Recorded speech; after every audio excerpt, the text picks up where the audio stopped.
အခုဒီဗီဒီယိုကြည့်နေလူတွေမှာလေဖြတ်တပီးမှာစာမျိုးလို့မရလို့ဖြစ်နေတယ်ဒါမှမဟုတ်တူမျိုးတွေလောကွန်မီတာစုတွေကတရရောက်ကလေဖြတ်ပြီးမှာစာမျိုးလို့မရဖြစ်နေတဲ့အချိန်မှာဒီဗီဒီယိုကြည့်နေလို့ထင်ပါတယ်ကျွန်တော်ရင်တော့ကျွန်တော်ကိုယ်တိုင်လည်းလေဖြတ်ပြီးပါတယ်ကျွန်တော်လေဖြတ်တော့လည်းဒီလိုမျိုးစာမျိုးလို့မရဘူးပေါ့နော်စာမျိုးလို့မရလိုက်ဖို့မှလည်းရှာလို့မတွေ့ဘယ်မှာမပြန်ပြောင်းမလားနဲ့ရှာနေတယ်ရှာတယ်ပြင်မဲ့ရှာလို့မတွေ့ဘူးအားကြောင့်ကျွန်တော်အခုကျွန်တော်ဒီဗီဒီယိုတင်လိုက်တာဖြစ်ပါတယ်ကျွန်တော်တို့လေဘင်းမှာစာမျိုးလို့မရတဲ့အချိန်မှာ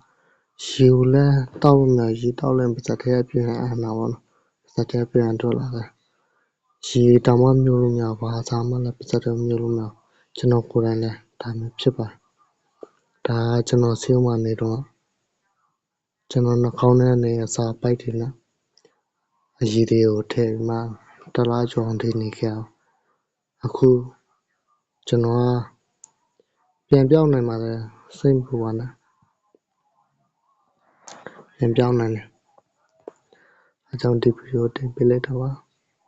အခုကျွန်တော်ဆိုရင်နှာခေါင်းထဲနေပိုင်နေလို့တော့ပါစက်ကနေစားနိုင်လို့ပေါ့နော်အခုဆိုရင်ပြောင်းပေါ်ပြီသူAIကိုမေးကြည့်ရလဲ AI ကလည်းပြန်ပြောင်းနိုင်တော့ပြောတာသူဒီဗီဒီယိုတွေကစာလေးကိုဖတ်ပြီးမှလုံးဆောင်ကြည့်လိုက်ပါသူပြောထားတဲ့အတိုင်းကျွန်တော်ပြန်ပြောင်းနိုင်တယ်တဲ့သူကလည်းပြောတာကျွန်တော်ကလည်းလက်တွေ့ကိုယ်တိုင်ပြောင်းပြီးပါနော်အခုကတော့စပရင်နဲ့စေလုံးနဲ့တောင်းနေတော့